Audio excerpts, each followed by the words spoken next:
So, the Moovendar were the three dynasties, the Cheras, Cholas, and Pandyas, that existed in the Tamilagam region of the Indian subcontinent and rose to power after the Dark Ages of the Tamil.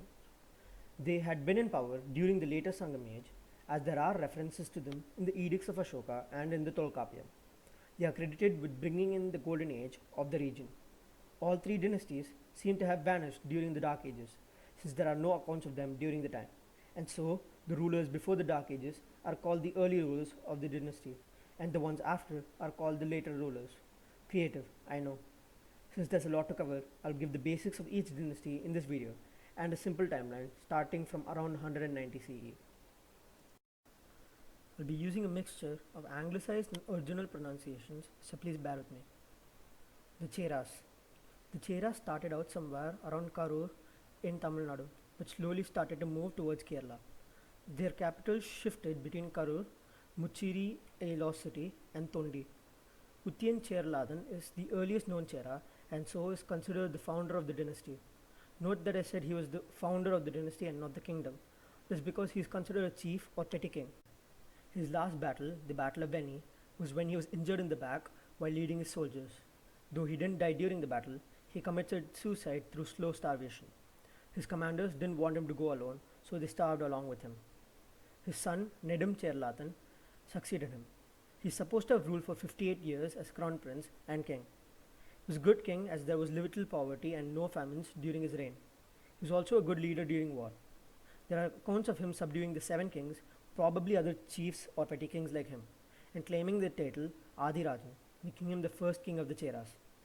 He fought the Ionian traders and confiscated their wares, which he then proceeded to share amongst his men.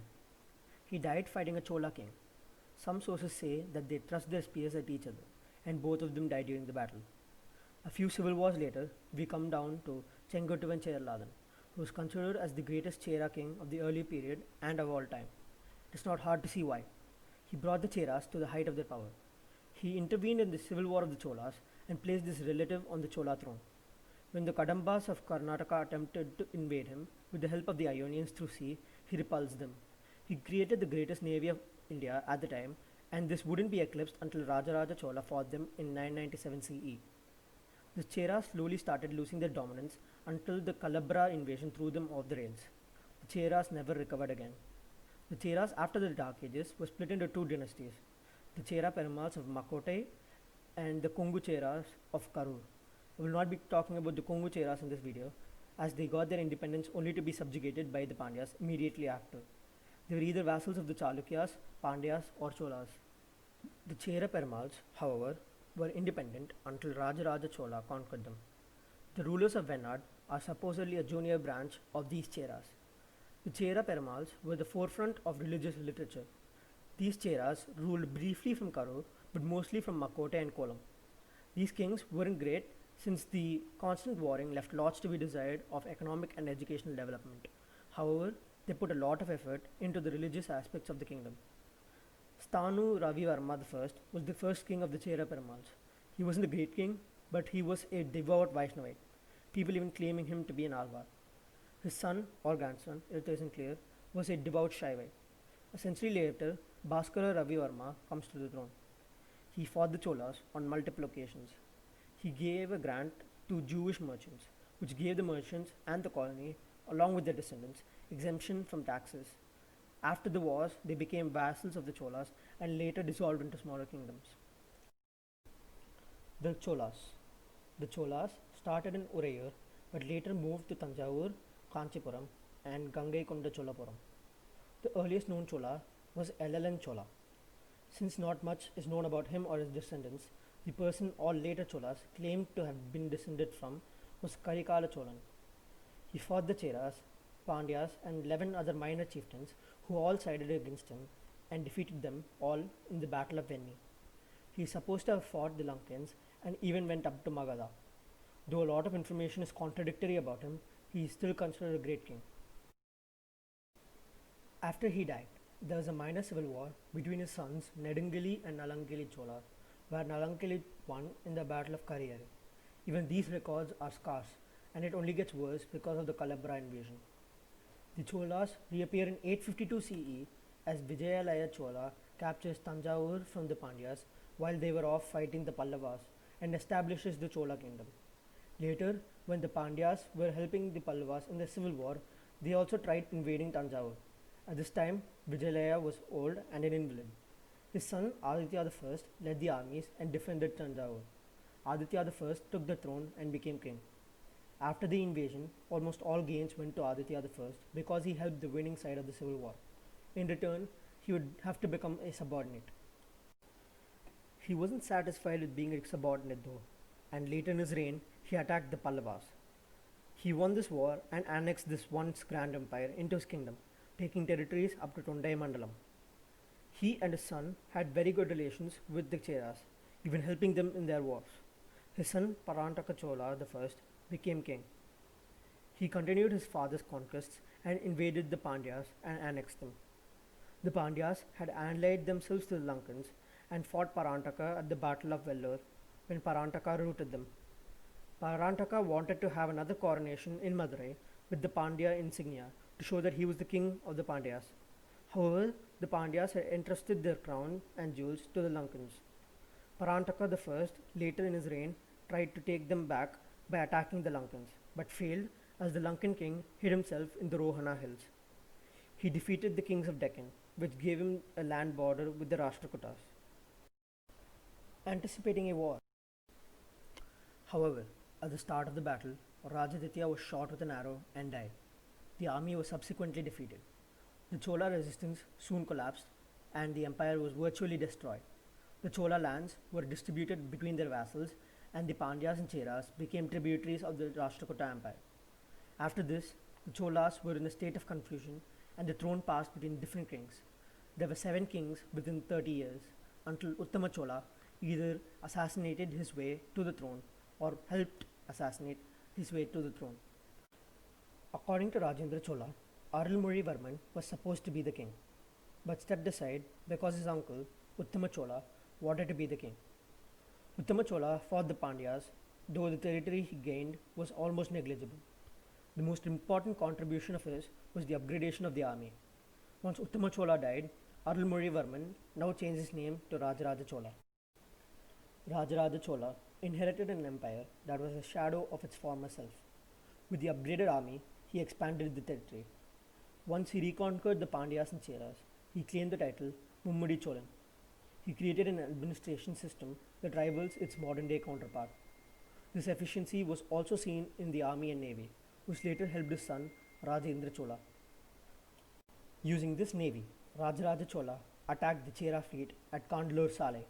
The Chera fleet was considered the greatest at its time, so after utterly decimating them twice at Kandalur Salai, Rajaraja Chola had the greatest fleet in India.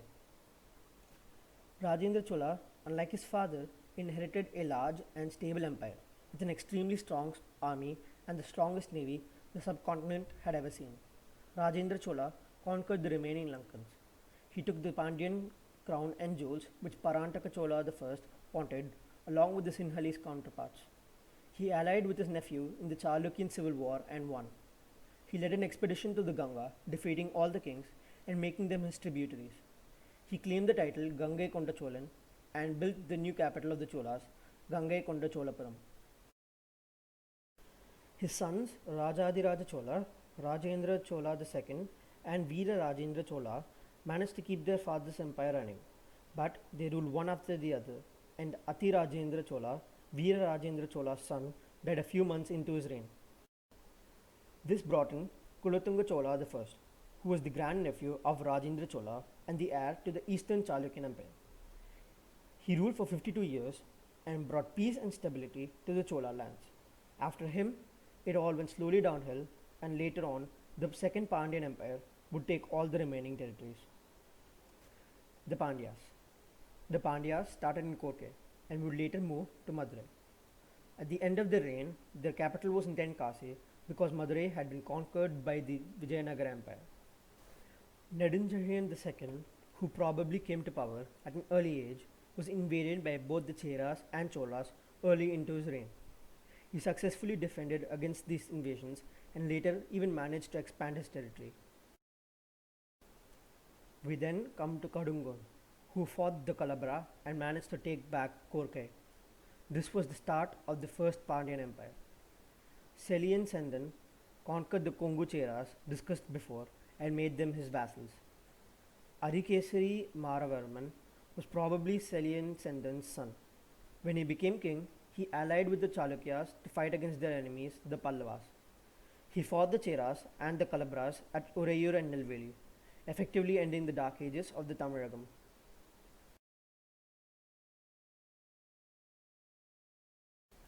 Maravarman Rajasimhan was a grandson of Arikesari, and he fought the weakened Pallavas as they had a 12-year-old Nandivarman II on the throne. He lost this war though, but didn't lose much in terms of power or land. He subjugated the Cheras under his rule and fought the eastern Chalukyas in the Battle of Vembi and annexed their southern territory. Sri Vallaban, a grandson of Rajasimhan, attacked Lanka and looted Anuradhapuram. However, his vassals were constantly rebelling and on one such occasion lost Tanjavur. At the end of his reign, he was attacked by the Pallavas and their allies, one of whom were the Cholas. During this war, he died to the injuries he sustained. Varaguna Varman II wanted to reclaim the territories lost by his predecessors and tried to use the Pallava civil war to his advantage and attacked them. However, the Pallava vassal Aditya Chola I defeated them. Maravarman Rajasimhan II was attacked by Parantaka Chola I.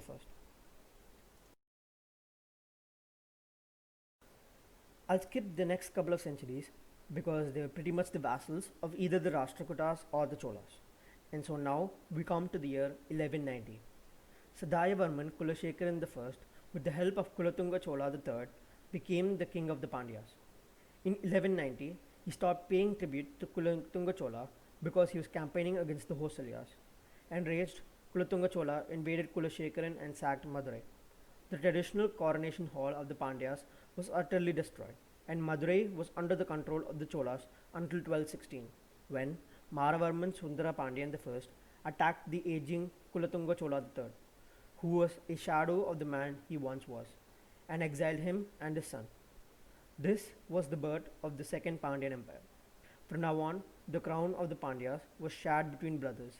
For example, Maravarman Sundara Pandyan II ruled with his brother Jatavarman Kulashekaran II.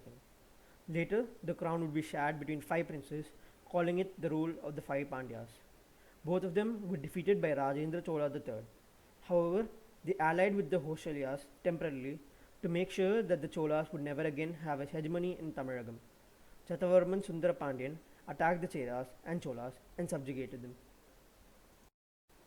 Thank you guys for watching this video and stay safe.